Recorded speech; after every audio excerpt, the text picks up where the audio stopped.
Esses ativos valorizam não por mágica, eles valorizam porque eles são mais necessários a cada novo governo. Políticos vão precisar roubar pessoas produtivas para fechar o rombo. O importante é fundos cada vez mais altos para o BTC. Isso aqui é um sinal de recuperação e tem que manter essa estrutura para a gente eventualmente buscar. E a pergunta que eu faço para vocês aqui no início do vídeo é a seguinte: inflação é algo negativo ou positivo para o Bitcoin? Ao tentar responder essa pergunta, você vai entender a incoerência. O mesmo medo que faz o Bitcoin cair no curto prazo é o medo que faz o Bitcoin subir no longo prazo. E são as pessoas que entendem essa incoerência que a exploram e, por isso, ganham dinheiro. É sobre isso que falaremos no vídeo de hoje, que por não tratar de um assunto imediato, um assunto de fique rico hoje, provavelmente não terá muitas visualizações. Então eu conto com a sua ajuda, deixando o like aí embaixo e se inscrevendo no canal. Bora começar pela principal notícia do dia, que está na tela. Inflação dos Estados Unidos acelera mais do que esperado em setembro e atinge 2,8%. Setembro? Nós estamos em dezembro, então por que diabos estão divulgando inflação de setembro? Bom, vocês lembram que tivemos um shutdown no governo americano, né? O governo foi paralisado devido ao absurdo de dívida que existe nos Estados Unidos e agora voltou e esses dados começam a surgir com atraso, né? Então, por isso que aqui a matéria está falando sobre setembro. A inflação em 2,8% ao ano ainda está acima da meta de 2% perseguida pelo Banco Central americano. Qual é o problema com isso? Se a inflação está sendo considerada alta, acima da meta do Banco Central, dificulta para eles cortarem taxa de juros. Porque ao cortar a taxa de juros, você está inundando o mercado de dinheiro. E isso aumenta a inflação. Se a inflação já está alta, talvez reduza a probabilidade de corte de juros nesse mês de dezembro, apesar dela ser muito alta, né? Antes dessa divulgação, estava em 87% de chance de corte de juros lá nos Estados Unidos. Ainda deve ser elevada, ainda deve acontecer, mas como reduz a chance, os mercados, principalmente aqueles considerados mercados de risco, onde se incluem as criptomoedas, acabam tendo uma queda, que foi o que a gente viu hoje com o Bitcoin, que estava lá em 91, 92 e afundou para 88. E é aqui que eu quero retomar aquele assunto da incoerência. Porque o que acontece quando você está num país onde a inflação está alta, a sua moeda é desvalorizada rapidamente, você tem maior incentivo para buscar outros ativos, para buscar outras moedas. A gente que mora no Brasil sabe muito bem disso, né? Nós vamos buscar dólar, nós vamos buscar ouro, nós vamos buscar Bitcoin, porque a nossa moeda não presta. Sendo assim, inflação alta é positiva para o Bitcoin, incentiva a migração para o Bitcoin. Mas, claro, no longo prazo. E aí tem um grande problema. Os governos não gostam dessa história. Como é que ele vai controlar a sua vida? Ele vai te controlar se você não utilizar a arma que ele tem para te controlar, que é o dinheiro. Por isso que o governo tem um monopólio sobre o dinheiro. Ele obriga toda uma população a usar uma moeda, por pior que ela seja. Você vive na Venezuela, está sendo roubado de forma absurda, mas você não pode escapar, porque você é obrigado a usar aquela moeda. Então eles vão fechando as portinhas para que você fique ali confinado num ambiente onde só pode usar aquela porcaria de moeda. E quanto pior fica a moeda, mais eles vão restringindo as suas opções. Principalmente governos mais autoritários, governos que têm menos liberdade econômica. Geralmente governos associados à esquerda, né? A esquerda defende liberdades sociais, geralmente, né? E é contra liberdades econômicas, por exemplo, na questão da moeda. E acabaram de abrir ali um baú do governo de esquerda dos Estados Unidos, anterior ao do Trump, né, que foi o Biden, e descobriram algumas coisas relacionadas a criptomoedas. Estados Unidos confirmam que empresas de criptomoedas foram sufocadas durante o governo Biden. Isso não é nenhuma surpresa. Todo governo de esquerda vai tentar sufocar liberdades econômicas. Não vão falar isso, mas por baixo dos panos eles tentam fazer isso. Então aqui no caso temos algumas declarações, né, do governo atual dos Estados Unidos. A administração Biden tentou tornar quase impossível a realização de atividades relacionadas a ativos digitais. Desde sua posse em 2025, o presidente Trump tem trabalhado para reverter as práticas de debanking da administração Biden e para reviver a inovação em ativos digitais nos Estados Unidos. Essa é uma informação relevante, né? A gente ainda sofre consequências de um governo que estava ali contrário às criptomoedas, mas pouco a pouco a tendência é isso ser revertido.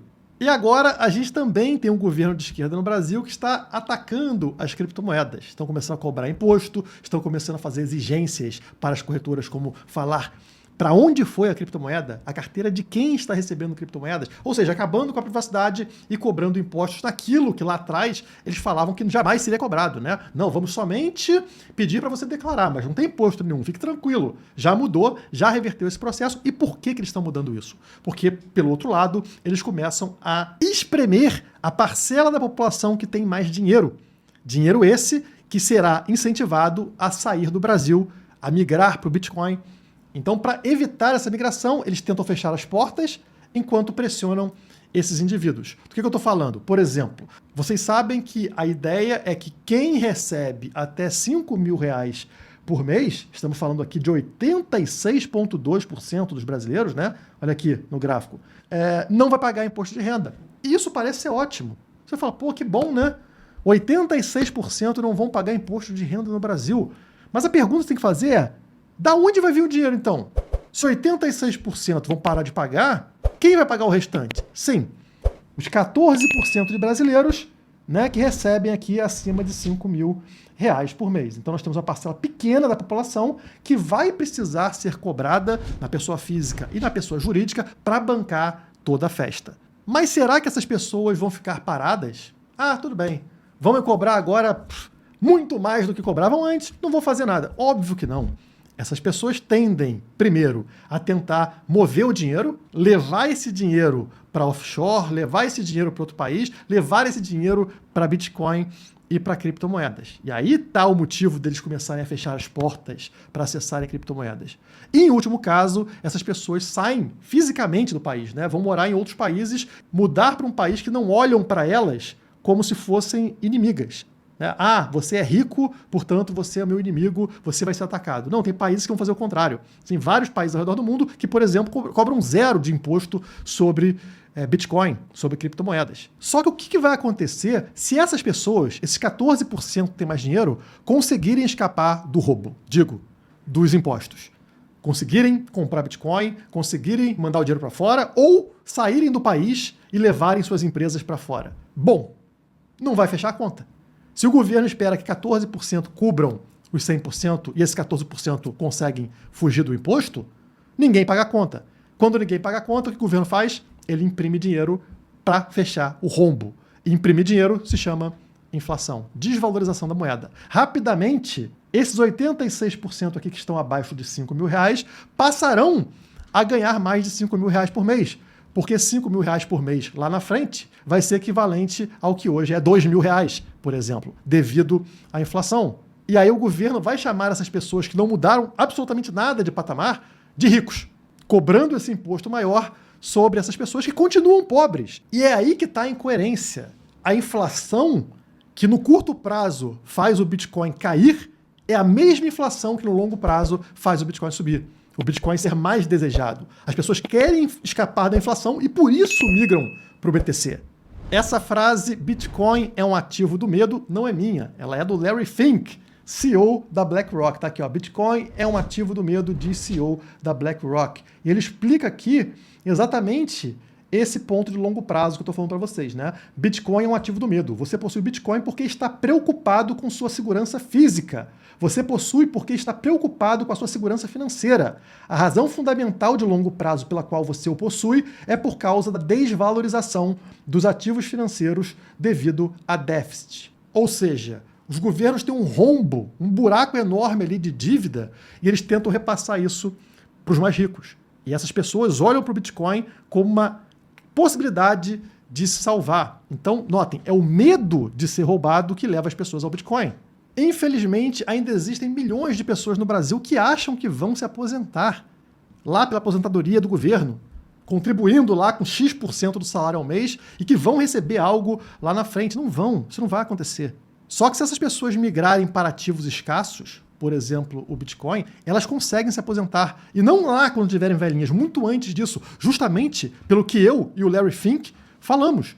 Esses ativos valorizam não por mágica, eles valorizam porque eles são mais necessários a cada novo governo.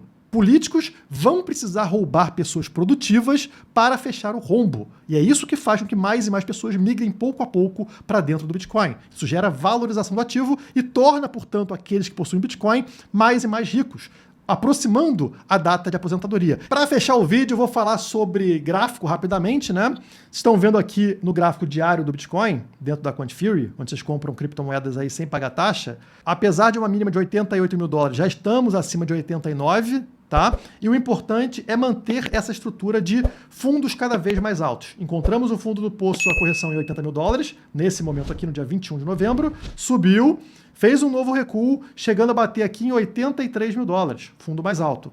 E na correção de hoje, voltamos para 88, também criando um fundo mais alto. Mesmo se recuar até esta linha aqui, não muda essa estrutura, tá? Inclusive a estrutura ela pode ser assim, ó, pegando só pavio também, não tem problema nenhum a gente conectar os pavios assim, permitindo a queda até 85 mil dólares. Também não teria problema nenhum. O importante é fundos cada vez mais altos para o BTC. Isso aqui é um sinal de recuperação e tem que manter essa estrutura para a gente eventualmente buscar o que a gente quer, que é a média de 50. No caso do diário aqui, é abaixo de 100 mil dólares já, está em 99.841 e é esse o nosso alvo, né? Outra forma de olhar para esse gráfico é com este caixote de lateralização. Vocês lembram que a gente voltou para dentro dele, né, recentemente? Vou dar um zoom aqui, ó.